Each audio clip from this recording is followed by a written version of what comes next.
నమస్తే, welcome to question hour. ప్రధానమంత్రి మోదీని ఢీకొట్టే నాయకుడు ఎవరు? ప్రతిపక్షంలో ఉన్నారా? అసలు కొత్త మిత్రులను కలుపుకుని బలోపేతం అవుతున్న ఎన్డీఏను పడగొట్టడం సాధ్యమా? కాంగ్రెస్ అగ్రనేత రాహుల్ గాంధీ మాత్రం రాబోయే ఎన్నికల్లో తాము గెలిచేశామని చెప్తున్నారు. అదే సమయంలో తిరగబట్టమే గెలుపు సూత్రంగా తమ మిత్రపక్షాలకు వివరించారు. ఇంకో మాట ఏంటంటే, మిత్రపక్షాలు తమపై చేస్తున్న ఆరోపణలను గరళకంఠుడి తరహాలో స్వీకరిస్తున్నామని చెప్పుకొచ్చారు రాహుల్ గాంధీ. అంటే ప్రతిపక్షంలో ఐక్యత లేదని ఒప్పుకున్నారా? అలాంటప్పుడు బాహుబలి లాంటి మోదీకి ఎదురు నిలబడగలరా? మొన్నటి వరకు బలంగా ఉన్న డీఎంకే ఇప్పుడు ఇండీ కూటమిలో లేదు.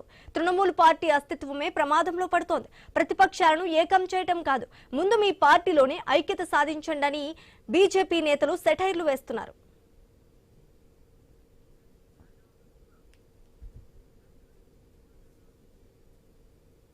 ఇక ఇదే టాపిక్ పై డిస్కస్ చేయడానికి మా కొలీగ్ సుధా ఉన్నారు. Sudha. Right Sreeja, thank you. So overall గా ఇటు రాహుల్ గాంధీ ఇండి కూటమి సభలో మాట్లాడుతూ కూడా ఇటు దేశ రాజకీయాలకి సంబంధించి, అదేవిధంగా రాబోయే ఎన్నికల్లో గెలుపు వ్యూహాలకి సంబంధించి కూడా కొన్ని కీలక వ్యాఖ్యలు చేశారు. ఇప్పటికే గెలుపు కూడా అనివార్యం అయిపోతుంది, మనకి రాబోయే ఎన్నికల్లో విజయం మనదే అంటూ కూడా రాహుల్ గాంధీ ప్రస్తావించారు. ఎందుకంటే ఇటు బీజేపీ వైపు నుంచి ఉన్నటువంటి ఆగ్రహం కావచ్చు, లేదంటే అసంతృప్తి కావచ్చు, అది తమకి బలమైన ఓటు బ్యాంకుగా మారుతుందంటూ కూడా రాహుల్ గాంధీ చెబుతున్నారు. సో ఓవరాల్ గా ఇటు రాబోయే ఎన్నికలకి సంబంధించి కేవలం గెలుపైతే తథ్యం, కానీ ఇటు ఆర్ఎస్ఎస్ బీజేపీని ఏ విధంగా ఢీకొనాలి, వ్యవస్థలని తారుమారు చేస్తున్నటువంటి బీజేపీని ఏ విధంగా ఎదుర్కొని నిలబడాలి అంటూ కూడా ఇటు రాహుల్ గాంధీ వ్యాఖ్యలు చేశారు. అయితే రాహుల్ గాంధీ అదేవిధంగా ఇటు బీజేపీని తట్టుకుని నిలబడగలరా? ఇప్పుడు చెబుతున్నట్టు కూడా ఇటు బీజేపీ అసంతృప్తి, ఆగ్రహం ఇటు రాహుల్ గాంధీకి, కాంగ్రెస్ పార్టీకి, కూటమికి ప్లస్ పాయింట్స్ కావచ్చు. కానీ అదేవిధంగా బీజేపీని ఢీకొట్టి నిలబడడానికి అదేవిధంగా ఒక ఫేస్ అనేది ఇటు కాంగ్రెస్ లో లేదు అనే టాక్ అయితే నడుస్తుంది. ఓవరాల్ గా ఇటు రాహుల్ గాంధీ చేసిన వ్యాఖ్యలకు సంబంధించి మనం మాట్లాడదాం. మనతో పాటు మాట్లాడడానికి పొలిటికల్ అనలిస్ట్ కృష్ణరామాంజనేయులు గారు అందుబాటులో ఉన్నారు. అదేవిధంగా BJP ex MLA Mitta Parthasarathi గారు కూడా అందుబాటులో ఉన్నారు. ఇద్దరికి నమస్కారం అండి. ముందుగా కృష్ణాంజనేయులు గారు, ఇటు రాహుల్ గాంధీ చేసిన వ్యాఖ్యలు చూస్తుంటే వచ్చే ఎన్నికల్లో మనకి గెలుపు తథ్యం, కాకపోతే మనం ఇటు బీజేపీ ఆర్ఎస్ఎస్ కి సంబంధించిన వ్యవస్థలతో మనం పోరాడాలి అంటూ వ్యాఖ్యానిస్తున్నారు. సో ఓవరాల్ గా అంటే ఇప్పుడు ప్రజల్లో ఉన్న అసంతృప్తిని, ఆగ్రహాన్ని ఇటు కాంగ్రెస్ వైపు మళ్లించుకుంటున్నారు తప్ప కాంగ్రెస్ కి సపోర్ట్ చేసే విధంగా ప్రజల్ని తిప్పుకోవటంలో ఇటు కాంగ్రెస్ వైఫల్యం చెందుతుందా? నమస్తే అండి. ప్యానెల్లో ఉన్నటువంటి మిత్రులు కూడా నమస్కారం, ఐ న్యూస్ వీక్షకులకు నమస్కారం. కాంగ్రెస్ పార్టీ విద్యార్థి యువజనుల్ని కూడగట్టేటువంటి ప్రయత్నాల్లో భాగంగా కీలకమైనటువంటి ఒక వినూత్నమైనటువంటి కార్యక్రమానికి శ్రీకారం చుట్టబోతుంది. రాహుల్ గాంధీ నేతృత్వంలో విద్యార్థి ఉద్యమానికి సంబంధించినటువంటి విషయంలో జూన్ నుంచి జూలై వరకు ఒక కీలకమైనటువంటి 4 ప్రాంతాల్లో భారీ బహిరంగ సభలు, ర్యాలీలు నిర్వహించాలనేటువంటి ప్రయత్నాన్ని ఇప్పటికే కాంగ్రెస్ పార్టీ ప్రకటించింది. జూన్ 17వ తేదీన కోటాలోను, అదేవిధంగా జూలై 10న ప్రయాగ్రాజు, జూలై 12వ తేదీన పాట్నా, చివరిగా దేశ రాజధాని ఢిల్లీలో జూలై 14వ తేదీన విద్యార్థులు, యువజనులతో, అదేవిధంగా కొన్ని విద్యా సంస్థలకు సంబంధించినటువంటి మేధావులు, విద్యావేత్తలను కూడా కలుపుకొని ముందుకెళ్లాలనేటువంటి ప్రయత్నం చేస్తున్నారు. అంటే కాంగ్రెస్ పార్టీ ఇప్పుడు ఉండేటువంటి పరిస్థితుల్లో విద్యార్థి యువజనుల్ని ఏకం చేసేటువంటి ప్రయత్నం, తమ వైపు తిప్పుకునేటువంటి ప్రయత్నం కాంగ్రెస్ పార్టీ చేస్తోంది. ఇది మంచి ప్రయత్నమే. దీని ద్వారాగా ఏమిటి అని అంటే, ఇప్పటికే నీట్ పరీక్ష సంబంధించినటువంటి ప్రశ్నాపత్రాల లీకేజ్ వ్యవహారము, ఇవన్నీ కూడా విద్యార్థుల్లో తీవ్రమైనటువంటి అసంతృప్తిని రేకెత్తిస్తున్నటువంటి పరిస్థితులు ఉన్నాయి. అదేవిధంగా నిరుద్యోగ యువత కూడా కేంద్ర ప్రభుత్వం మీద తీవ్రమైనటువంటి అసంతృప్తితో ఉన్నారు. ఉద్యోగ ఉపాధి అవకాశాలు లేవు అనేటువంటి దాని మీద. ఈ నేపథ్యంలో ఎవరైతే విద్యార్థుల్ని, నిరుద్యోగ యువతని తమ వైపు తిప్పుకునేటువంటి ప్రయత్నంలో భాగంగా ఈ 4 ప్రాంతాల్లో కూడా ప్రధానంగా అత్యధికంగా విద్యార్థులు ఉండేటువంటి ప్రాంతాలు, ప్రధానంగా ఉత్తరప్రదేశ్, బీహారు, ఢిల్లీ ప్రాంతాల్లో యువతని, విద్యార్థులను కూడగట్టేటువంటి ప్రయత్నం అయితే కాంగ్రెస్ పార్టీ చేస్తుంది. దీనివల్ల ఏంటి అంటే, కొత్త తరంకు సంబంధించినటువంటి ఓటింగ్ కూడా కాంగ్రెస్ పార్టీ వైపు వచ్చేదానికి అవకాశాలు ఉండొచ్చు. కొంత కేంద్ర ప్రభుత్వం మీద ఉండేటువంటి అసంతృప్తి, వ్యతిరేకత, ఇవన్నీ కూడా కాంగ్రెస్ పార్టీకి కలిసి వచ్చేటువంటి అంశాలుగా ఉంటాయి. అయితే ఇది కేవలం ఈ విధమైనటువంటి ఉద్యమాల ద్వారాగా మాత్రమే కాంగ్రెస్ బలపడిద్దనో ఇవి అనేటువంటి పరిస్థితులు అయితే లేవు. మీరన్నట్లుగా మిత్రులైనటువంటి ఇండియా కూటమిలో ఉన్నటువంటి వాళ్ళందరినీ సరైన దిశలో అంటే వాళ్ళ మిత్రులను కలుపుకొని ముందుకెళ్లేటువంటి ప్రయత్నం చేయటం, కాంగ్రెస్ పార్టీని బలోపేతం చేసుకోవటం అనేటువంటిది కాంగ్రెస్ పార్టీకి ముందున్నటువంటి లక్ష్యంగా కనపడుతున్నటువంటి అంశం. ఓకే కేవలం బీజేపీని వ్యతిరేకించడం, బీజేపీని ఢీకొట్టి వ్యతిరేకిస్తామని అన్నంత మాత్రాన అందరూ కలిసిపోవటం అనేటువంటిది ఏముండదు.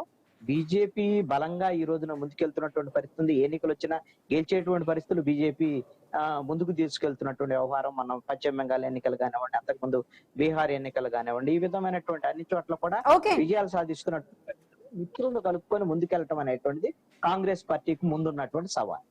ఓకే అండి. సో పార్థసారథి గారు, ఇప్పుడు చూస్తున్నట్లుగా కూడా ఇటు బీజేపీ మీద ఉన్నటువంటి వ్యతిరేకత ఇటు కాంగ్రెస్ కి బలమవుతుంది. ఎందుకంటే ఈ విద్యా వ్యవస్థలో ప్రక్షాళన చేయకపోవడం కావచ్చు, అదేవిధంగా నిరుద్యోగ యువత ఎక్కువ అవడం కావచ్చు, ఉద్యోగాలు చూపించలేకపోవడం కావచ్చు, ఈ అంశాలని కాంగ్రెస్ తీసుకొని ప్రజల్లోకి ముందుకు వెళ్ళాలి, దాన్ని బలంగా తీసుకువెళ్ళాలి అనే వ్యూహంతోనే ఇటు రాహుల్ గాంధీ కూడా సదస్సు నిర్వహించబోతున్నారు ఓవరాల్ గా. సో దానికి సంబంధించి ఏ విధంగా ఉండబోతుంది అనుకుంటున్నారు మీరు? నమస్కారం అండి, అందరికీ నమస్కారం. మొట్టమొదటిగా నేను కృష్ణాజవేల్ గారిని కూడా, అంటే చాలా మందిని నేను మీడియా ముఖంగా రిక్వెస్ట్ చేసేవాడిని, బాబు దాన్ని ఇండియా కూటమి అనొద్దండి అయ్యా, దాన్ని పరువు పోతుంది, ఇండి కూటమి అనండి అని చెప్పేసి నేను నమస్కరించి విజ్ఞప్తి చేస్తుంటే, ఇండి కూటమి ఇండియా కాదు, INDIA I.N.D.I. అలయన్స్ కాబట్టి దాన్ని ఇండి కూటమి అనాలి కానీ ఇండియా కూటమి అనడం అనేటువంటిది కరెక్ట్ పదం కాదు. ఎందుకంటే వీళ్ళెవరు ఇండియాని రిప్రజెంట్ చేసేటువంటి వాళ్ళు కాదు, విదేశాలను రిప్రజెంట్ చేసేటువంటి వాళ్ళు. వాళ్ళ యొక్క భావాలు కానీ వాళ్ళ యొక్క ఆలోచనలు కానీ విదేశాలకు పోయి, ఈ రోజే నేను ఒక వీడియోలో చూస్తాను, స్వదేశీ మేడ్ ఇన్ ఇండియా అనేది సాధ్యం కాదు అని పార్లమెంటు సాక్షిగా చెప్పినటువంటి రాహుల్ గాంధీకి లేదా రాహుల్ ఖాన్ గారికి స్పష్టంగా ఈ మధ్యలోనే మనము స్వదేశీ టోటల్ స్వదేశీగా ఉండే యుద్ధ విమానాన్ని తయారు చేసి మనం గాల్లో ఎగురవేశామనేటువంటిది నిజంగా ఏ మాత్రమైనా వాళ్ళకి ఏ రకమైనటువంటి యొక్క ఆలోచన ఉన్నా, ఏ మాత్రమైనా సరే మినిమం అదేమో అంటారు కదా, మనం ఇది మాట్లాడితే బాగుంటుంది ఉన్నా కూడా నేను చెప్పిండేది తప్పు, ఇండియాని ఈ విధంగా ఏమి సాధ్యం కాదని నేను పార్లమెంట్ సాక్షిగా విమర్శించిన నాది తప్పు అని చెప్పేసి ముక్కు నేలకేసుకొని రాసుకోవాలి తెలంగాణ చెప్పాలంటే. ఈ రోజు అప్పుడు చిదంబరం గారు కూడా అంతే. చిదంబరం గారు ఏమన్నారు, ఆ పార్లమెంట్ సాక్షిగా మనం చూస్తే ఆ కూరగాయల వాడు ఉంటాడు, వాళ్ళ దగ్గరికి పోతే అవుతుందా, అక్కడ కరెంట్ ఉంటుందా, ఇవన్నీ మాట్లాడాడు కదా. ఈ రోజు డిజిటల్ ఇండియాలో ప్రపంచంలోనే అత్యధికంగా జరుగుతున్నటువంటి ట్రాన్సాక్షన్స్ ఇండియాలో. వీళ్లకు పరిపాలన చేత కాదు అనే విషయం ప్రజలకు తెలుసు. వీళ్ళు కేవలం బూటకు ప్రచారాలు చేసి మాత్రమే చేయడానికి కావాల్సినంత అవినీతి డబ్బు ఉంది. ఆ డబ్బులు తీసుకొని విదేశాల నుంచి డబ్బులు తీసుకొని ఆ డబ్బుతోనే బతకాలి, దేశంలో అల్లకల్లోలం సృష్టించాలనేటువంటి విషయం ఈ రోజు సోషల్ మీడియా ద్వారా అనేక మందికి ఈ రోజు తెలుసు. గతంలో అప్పట్లో ఏదో ఒక తోడుగ్రస్తలు ఉంటే వీళ్ళు వాళ్ళ యొక్క ఆటలు సాగాయి, వాళ్ళకి కావాల్సిన. రెండోది, ఈ రోజు ప్రజలు తిరగబడితే ఏం తిరగబడతారు, 23 కోట్ల మందిని బయటికి వేసినట్లుగా. ఇది మేము చెప్పిండేది కాదు, బీజేపీ చెప్పిండేది కాదు, ప్రపంచ సంస్థలు చెప్పిండేటువంటివి. కానీ ఎందుకంటే మేము చెప్పినామనుకుంటే మాస్టర్ 23 కోట్ల మందిని పేదరికం నుంచి బయటికి తెచ్చిండే దానికి ప్రజలు వ్యతిరేకిస్తారా? ఈ రోజు చాలా మంది అండి, నేను ఓపెన్ ఛాలెంజ్ చేస్తున్నా, మీరు కూడా రండి ఒక్కసారి హైదరాబాద్ లో కానీ ఇక్కడ కానీ వాంటెడ్ వర్కర్, వాంటెడ్ తర్వాత ఇక్కడ ఉండేటువంటి మేనేజ్ చేయడానికి అనేటువంటి ఒక బోర్డ్స్ కన్నా మీకు కనపడకుండా పోతే ఏ డిస్ట్రిక్ట్లకు పోయినా కూడా అప్పుడు దాని గురించి అంటే కావాల్సినంతటువంటి అభివృద్ధి జరిగింది, దేశం యొక్క ఉత్పత్తి జరిగింది, దేశంలో ఉన్నటువంటి ఉత్పత్తులు దేశాలకు ఉత్పత్తి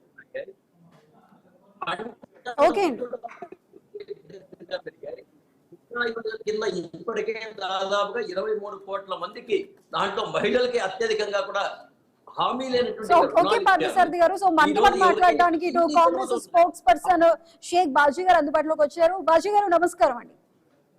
నమస్కారం. సో బాజీ గారు ఇప్పుడు మాట్లాడుతున్నట్టు, రాహుల్ గాంధీ మాట్లాడుతున్నట్టు, ఇప్పుడు మేము ఇండి కూటమితో పాటు కలిపి ఇటు బీజేపీని ఎదుర్కోబోతున్నాము. ఇటు బీజేపీ ఆర్ఎస్ఎస్ రెండు కలిపి కూడా రాజ్యాంగ వ్యవస్థలను తప్పుదోవ పట్టిస్తున్నాయి, వాటిని వాడుకొని ముందుకు వెళ్తున్నాయి, ప్రతిపక్షాలను ఇబ్బంది పెట్టి ఇరుకుని పెట్టే ప్రయత్నం చేస్తున్నాయని చెప్తున్నారు. మరి ఇప్పుడు ఇండి కూటమితో కలిసి మీరు ఇప్పుడు బీజేపీని ఎదుర్కోవడానికి సిద్ధంగా ఉన్నారా? మరి ముందుగా మీకు, మన ఛానల్ వీక్షకులకి, ప్యానల్ మిత్రులందరికీ నమస్కారం.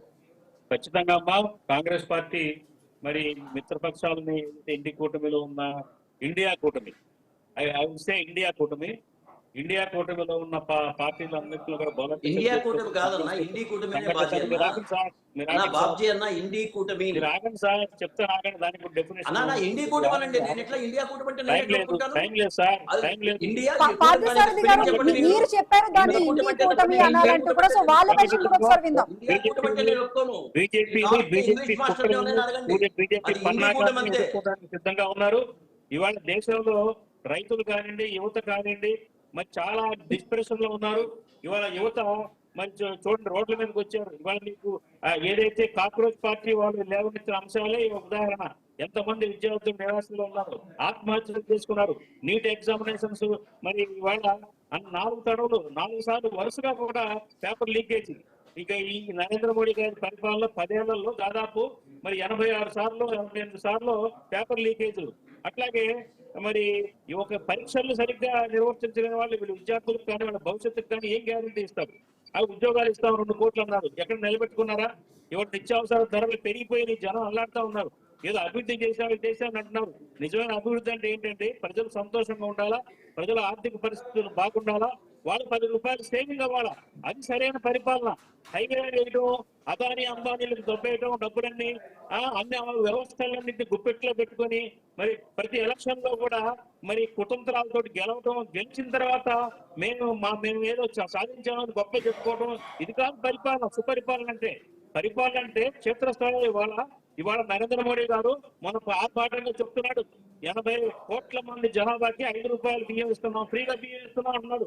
80 కోట్ల మంది నిరుపేదలు ఉన్నారు ఈ దేశంలో. ఈ పరిపాలనలో 140 కోట్ల జనాభాలో 80 కోట్ల మందికి బియ్యం అడుక్కునే దగ్గర బియ్యం అడుక్కుని తినే పరిస్థితి దాపురించింది నరేంద్ర మోడీ గారి పరిపాలనలో. అది కాదండి సుపరిపాలన అంటే. సుభిక్షంగా ఉండాలి ప్రజలు, ఆర్థిక పరిస్థితులు బాగుండాలా, వాళ్ళ సంపాదనలో 10 రూపాయలు సేవింగ్ చేసుకునే పరిస్థితుల్లో ఉండాలా. ఇవాళ పెట్రోల్ రేట్లు పెరిగిపోయినాయి. ఇవాళ చూస్తే కనుక అమెరికా మన భారత నౌకల మీద దాడులు చేస్తే 3 చనిపోయారు భారతీయులు. దాని మీద ఒక మాట మాట్లాడుతున్న నరేంద్ర మోడీ గులాం అయిపోయాడు ట్రంప్ కి గులాం అయిపోయాడు, రాజీ పడ్డాడు ట్రంప్ తోటి. కాబట్టి దేశం అధ్వానమైన స్థితిలో ఉంది. ఇవాళ ఇంధన ధరలు కానివ్వండి, నిత్యావసర ధరలు విపరీతంగా పెరిగింది. ఏం చేయాలో పాల్పొని పరిస్థితుల్లో ఉన్నాడు నరేంద్ర మోడీ గారు. దాన్ని కప్పిపుచ్చుకోవడం కోసం రకరకాల విన్యాసాలు చేస్తా ఉన్నారు, వీళ్ళకి అలవాటే. కాబట్టి ఏంటంటే ప్రజలందరూ కూడా గుర్తించాడు. ఇవాళ ఎన్డీఏ పరిపాలన ఎంత అధ్వానంగా ఉందనేది ప్రజలందరూ కూడా రికగ్నైజ్ చేశారు. రాబోయే రోజుల్లో కాంగ్రెస్ కి జయం ఖచ్చితంగా. ఎన్డీఏ కూటమి పార్టీలన్నీ కూడా చర్చించుకుంటా ఉన్నాయి. భవిష్యత్తులో గట్టి పోరాటం చేసి ఇంటికి సాగకపోతాం ఎన్డీఏని వచ్చే 2029 ఎలక్షన్ లో. ఇది మాత్రం ఖాయం. సో పార్థసారథి గారు ఇప్పుడు ముందు నుంచి చెబుతున్నట్టు నీట్ లో ఉన్నటువంటి పేపర్ లీకేజీలు కావచ్చు, అవకతవకలు కావచ్చు, అదేవిధంగా విద్యా వ్యవస్థలో ప్రక్షాళన చేయాల్సిన అవసరం ఉందంటూ కూడా ఇటు విద్యార్థులు, ఉద్యోగులు కూడా రోడ్డు మీదకి వచ్చి నిరసనలు వ్యక్తం చేస్తున్న సిచ్యువేషన్ ఉంది. దానికి సంబంధించి కేంద్ర విద్యాశాఖ మంత్రి ధర్మేంద్ర ప్రధాన్ ని కూడా రాజీనామా చేయాలి అని ఒక డిమాండ్ ని గట్టిగా బలంగా వినిపిస్తున్నారు. మరి దానికి సంబంధించి ఇప్పటివరకు బీజేపీ ఎందుకని చర్యలు తీసుకోవట్లేదు? ఎందుకంటే ఆల్రెడీ లీకేజీలు జరుగుతున్నాయి, విద్యా వ్యవస్థలో ఇటువంటి అవకతవకలు జరుగుతున్నాయనే విషయాన్ని మీరు కూడా ఒప్పుకుంటున్నారు కదా. ఒకటండి, ఏమన్నా మొత్తం అంతా కూడా ఉండేటువంటి అధికారులు చేస్తారా లేకపోతే ప్రభుత్వం చేస్తుందా? అధికారుల ద్వారా చేయాలి.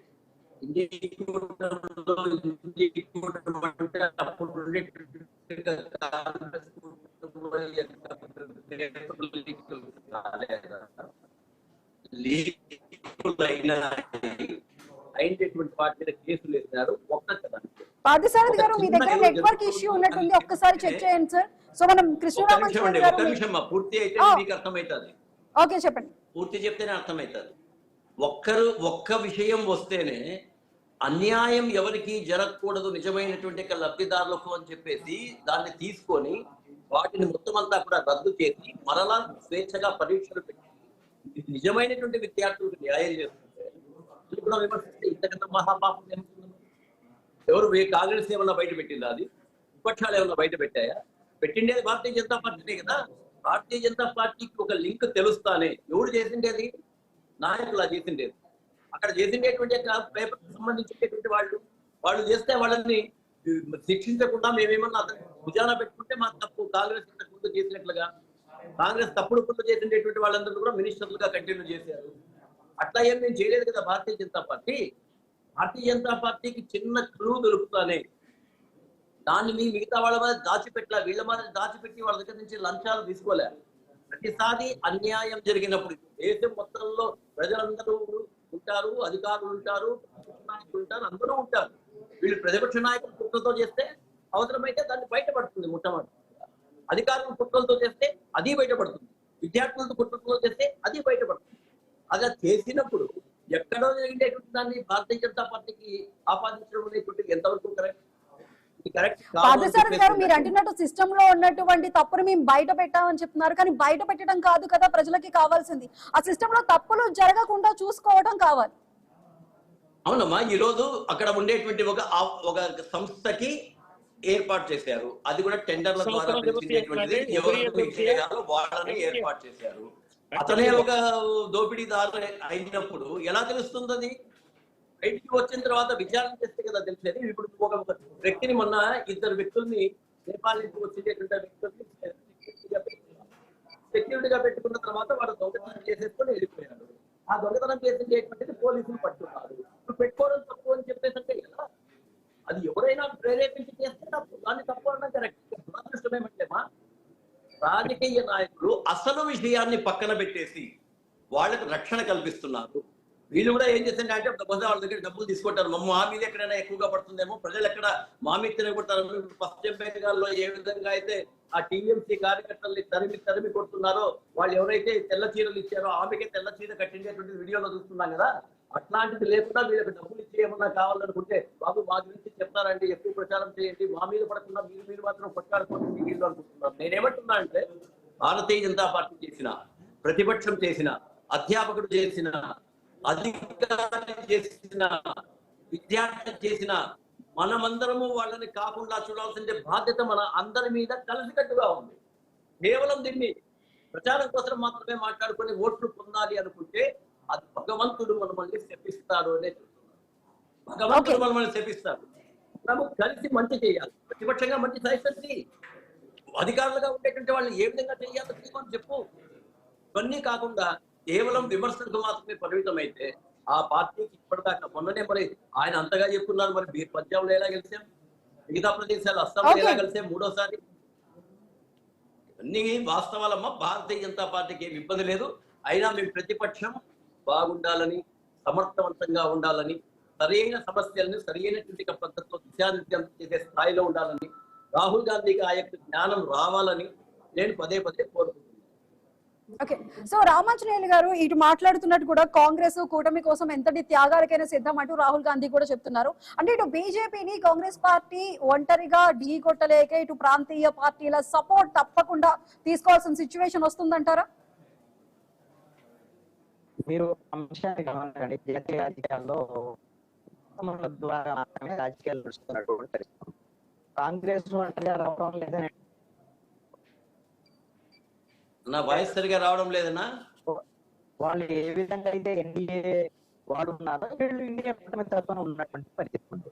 ఈ రోజున ఇందాక పార్థసారథి గారు చెప్తున్నారు, ఏం చెప్తున్నారు, మేము నీట్ పరీక్షమైనటువంటి విషయం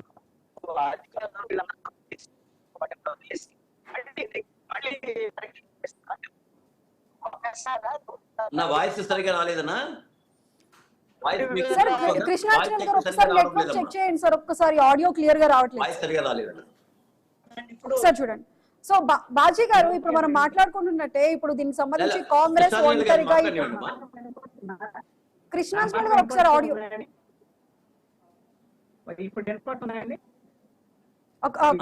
వినపడుతుంది, మధ్య మధ్యలో కట్ అవుతుంది అన్న. అందుకని ఇప్పుడు 2021లో నీట్ పరీక్ష సార్ లేదు సార్, ఆడియో కొంచెం క్లియర్ గా లేదు సార్, మనకి ఒక్కసారి చూడండి. సో ఆడియో రావట్లేదు. ఆడియో రావడం లేదు సార్, మీ దగ్గర ఏదో ఫాల్ట్ ఉన్నట్లుంది, ఆడియో రావడం. సో కృష్ణాంజలి గారు ఒకసారి మీరు నెట్వర్క్ అయితే ఒకసారి చెక్ చేసుకోండి, మళ్ళీ మీ దగ్గరకు వస్తాను. సో బాజీ గారు, ఇటు నిజంగానే బీజేపీని ఢీ కొట్టడానికి కాంగ్రెస్ ఒంటరిగా వెళ్లే ప్రయత్నం ఎందుకు చేయట్లేదు? ఇండి కూటమి అంటే ప్రాంతీయ పార్టీల సపోర్ట్ తప్పకుండా తీసుకొని ముందుకు వెళ్ళాలనుకుంటుందా? ఖచ్చితంగా ఇండివిజువల్ గా పోటీ చేయడమే కాదు, అనేక రాష్ట్రాల ప్రయోజనాలు కాపాడుకుంటూ ఏదైతే మా మిత్రపక్షాలు అయితే ఉన్నాయో వాళ్ళ గౌరవించుకుంటూ వాళ్ళని కూడా తోటి తీసుకొని వాళ్ళతోటి బలోపేతమైన శక్తిగా మరి కాంగ్రెస్ కూటమి ఏదైతే ఇండియా కూటమి అవతరించింది ఖచ్చితంగా బీజేపీని ఢీకొనడానికి మరి అట్లాగే వచ్చే ఎలక్షన్స్ లో ఖచ్చితంగా విజయం మాదే, ఇండియా కూటమిదే విజయం. ఎందుకంటే పూర్తిగా దేశం అంతా కూడా మోడీ పట్ల వ్యతిరేక పవనాలు చూస్తున్నాయి.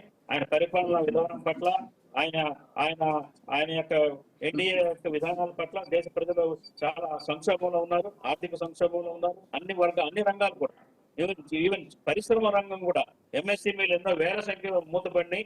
స్టార్టప్ కంపెనీస్ వస్తున్నాయి, వెళ్ళిపోతాం, మనం తెరమరుగైపోతున్నాయి. ఈ జిఎస్టీ విధానాలు కానివ్వండి, ఆర్థిక విధానాలు కానివ్వండి, ఎవరు కూడా హ్యాపీగా లేరు. కాబట్టి దేశంలోని అన్ని వర్గాలు కూడా, రైతులు కానివ్వండి, విద్యార్థులు కానివ్వండి, నిరుద్యోగులు కానివ్వండి, మరి శ్రామిక వర్గాలు ఏదైతే 70% ఉన్న దేశంలో ఉన్న పేద బడుగు బలహీన వర్గాలు అందరూ కూడా నిరాశ నిస్పృహలతో ఉన్నారు. ఎవరు కూడా సంతోషంగా లేరు. ఈ పరిస్థితుల్లో ఖచ్చితంగా రాహుల్ గాంధీ చెప్పినట్టు ఇటు మిత్రపక్షాల విమర్శలైనా సరే మేము నవ్వుతో భరిస్తామంటూ చెప్తున్నారు. అసలు మిత్రపక్షాల విమర్శలు కూడా భరించాల్సిన అవసరం ఎందుకు కాంగ్రెస్ కు వస్తుంది? విమర్శలు అనేది సహజం అమ్మా, విమర్శలు అనేది సహజం. సిద్ధాంతపరమైన విమర్శలే కానీ వేరే తెగదెంపులు చేసుకునే స్థాయి విమర్శలు కావు. కాబట్టి ఏంటంటే వాళ్ళ రాష్ట్ర ప్రయోజనాల కోసం వాళ్ళు కోరుకుంటారు. మరి విశాల హృదయంతో ప్రధాన పార్టీ అయిన కాంగ్రెస్ పార్టీ ఖచ్చితంగా వాళ్ళ అభిప్రాయాన్ని గౌరవించుకొని వాళ్ళని కూడా కలుపుకొని బలీయమైన శక్తిగా అవతరిస్తుంది. అందులో అనుమానం ఏం లేదమ్మా. మీరు అంటున్నట్టు ఖచ్చితమైన సిద్ధాంతాలు ఉన్నాయి అంటున్నారు. మరి అలాంటప్పుడు ఈ 12 ఏళ్ల కాలం కూడా వందల మంది కాంగ్రెస్ వాళ్ళు ఇటు బీజేపీ పార్టీలోకి మారారు. అంటే సిద్ధాంత పరంగా కూడా విభేదాల వల్ల అనుకోవచ్చా? అమ్మా, బెల్లం చుట్టూ ఈగలు బాగుతాయి అన్నట్టు అధికారం ఉన్న చోట్ల వెళ్తా ఉంటారు. అంతేకాకుండా ఏదైతే ఎన్డీఏ ప్రభుత్వం మోడీ గారు, అమిత్ షా గారు ఏం చేస్తున్నారంటే భయపెడుతున్నారు. ఈడీని, సిబిఐని, మరి ఇన్కమ్ ట్యాక్స్ డిపార్ట్మెంట్ ని ఉసిగొలిపి మరి లొంగ తీసుకుంటున్నారు. పార్టీల్ని, వ్యక్తుల్ని కూడా ఆ పందాలు అనుసరిస్తా ఉన్నారు. అంతేగాని వీళ్ళ యొక్క విధానాలు ఆకర్షితులే కాదు. ఒకటేంటంటే అధికారం ఉంది కాబట్టి వ్యక్తిగత ప్రయోజనాలు కొంతమంది వెళ్తున్నారు, బెదిరించి వీళ్ళు లొంగ తీసుకుంటా ఉన్నారు తప్ప వేరే కాదమ్మా. ఇవాళ అంతా చూస్తే కనుక మరి అనేక మంది అవినీతి పరులు, బ్యాంకులకు వేల కోట్లు ఎగ్గొట్టిన వాళ్ళు. అట్లాగే మరి ఉదాహరణకి సువేంద్ర బెంగాల్ ముఖ్యమంత్రి ఉన్నాడు. ఇదే నరేంద్ర మోడీ గారు మరి నటించే మరీ చూపించాడు. సువేంద్ర ప్రసాద్ అధికారి అంత అవినీతి పరుడు, డబ్బులు లోపలేసుకుంటున్నాడు అని. మరి కాంగ్రెస్ మరి అటువంటి వ్యక్తి రేవంత్ రెడ్డి గురించి చెప్పన్నా, పడిపోయిన తర్వాత రేవంత్ రెడ్డి గురించి చెప్పు. మీరు వినీతులైపోయాడా? ఇంకా చాలా మంది లిస్ట్ ఉంది. రేవంత్ రెడ్డి గురించి చెప్పు. అజిత్ పవార్ ప్రాజెక్టులో పెద్ద అవినీతి చేశాడు. వీళ్ళందరూ కూడా బీజేపీ వాషింగ్ మిషన్ లో పడిన తర్వాత పునింపులైపోయారు. ఇది జరుగుతుంది. ప్రజలందరూ అర్థం చేసుకుంటా ఉన్నారు వీళ్ళు ఏం చేస్తున్నారనేది. బెదిరించడం, మరి అట్లా అధికార ప్రలోభాలు పెట్టడం, అధికారం చూపించి ప్రలోభం పెట్టడం, బెదిరించడం, వీళ్ళ మీద ఈడీని, సిబిఐని, అట్లాగే ఇన్కమ్ ట్యాక్స్ డిపార్ట్మెంట్ ని ఉసిగొల్పటం, ఇలా భయపెట్టి మరి వాళ్ళు లొంగ తీసుకుంటా ఉన్న వైరం చూస్తున్నాం. అనేక మంది ఉన్నారు. కొంతమంది స్వార్థంతో వెళ్తున్నారు, కొంతమంది ఇట్లా బెదిరింపులకు లొంగి పోతున్నారు తప్ప వీళ్ళతో ప్రేమ కాదమ్మా. ఒక్కసారి అధికారం పోతే అర్థమవుతుంది ఎవడు వీళ్ళతో ఉంటాడో, ఎవడు పోతారనేది మనం తెలుసుకోవచ్చు. కాబట్టి ఆ రోజు త్వరలోనే ఉందమ్మా, రాబోతుంది. వీళ్ళది ఎలా ఉంటుందంటే సమయం లేదు, కన్క్లూజన్ ఇవ్వండి. ఇప్పుడు చెప్తున్నట్టు వ్యవస్థల్ని వాడుకుంటూ ఇటు బీజేపీ ముందుకు వెళ్తుంది, భయపెడుతుంది, బెదిరిస్తుంది, లొంగ తీసుకుంటుంది అని చెప్తున్నారు. దానికి సంబంధించి లాస్ట్ కన్క్లూజన్ ఇవ్వండి సార్. మా దొంగల మీద పోలీసులు ఎప్పుడైనా దాడి చేస్తే మేము చాలా సచ్చీలము, మా మీద అన్యాయంగా దాడి చేసినామంటారు కానీ మేము దొంగలు మనం ఒప్పుకుంటారా?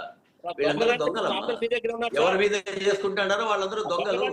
ఈ రోజు రేవంత్ రెడ్డి గురించి మాట్లాడమనండి. రేవంత్ రెడ్డి మీద కూడా ఇంకా కేసు పూర్తిగా కాలే కాబట్టి నువ్వు ఆ రోజు ముఖ్యమంత్రిగా ఉన్నాడు. ఈ రోజు సువేంద్ర అధికారి మీద కూడా కేసు ప్రూవ్ కాలే కాబట్టి ముఖ్యమంత్రిగా ఉన్నాడు. రేవంత్ రెడ్డి మీద కేసు లేదా? వీడియో సాక్షిగా బయటపడలేదా? మనకి సమయం లేదండి మనకి. సో ఓవరాల్ గా కూడా ఇప్పుడున్న ఇష్యూకి సంబంధించి రాహుల్ గాంధీ చెప్పినట్టుగా కూడా ఇంకా ఎన్నికల్లో విజయం మాత్రం తథ్యం, కాకపోతే ఏ విధంగా మనం గెలవాలి అనే దాని విషయం మీదే మనం కసరత్తు చేయాలంటూ కూడా చెప్తున్నారు. మరి ఇటు బీజేపీకి ఇప్పుడు ఇండియా కూటమి సపోర్ట్ తో మొత్తంగా బలంగా కాంగ్రెస్ నిలబడగలుగుతుందా? ఏ విధంగా ముందుకు వెళ్ళబోతుంది? ఇప్పుడు ఇటువంటి విద్యార్థుల్ని, ఉద్యోగం కోసం వెయిట్ చేస్తున్నటువంటి నిరుద్యోగుల్ని సపోర్ట్ తీసుకొని ఇటు కాంగ్రెస్ బలం పుంజుకోబోతుందా? ఈ అంశాలన్నీ చూడాల్సి ఉంది. ఇది వాళ్ళ question hour. Keep watching I news.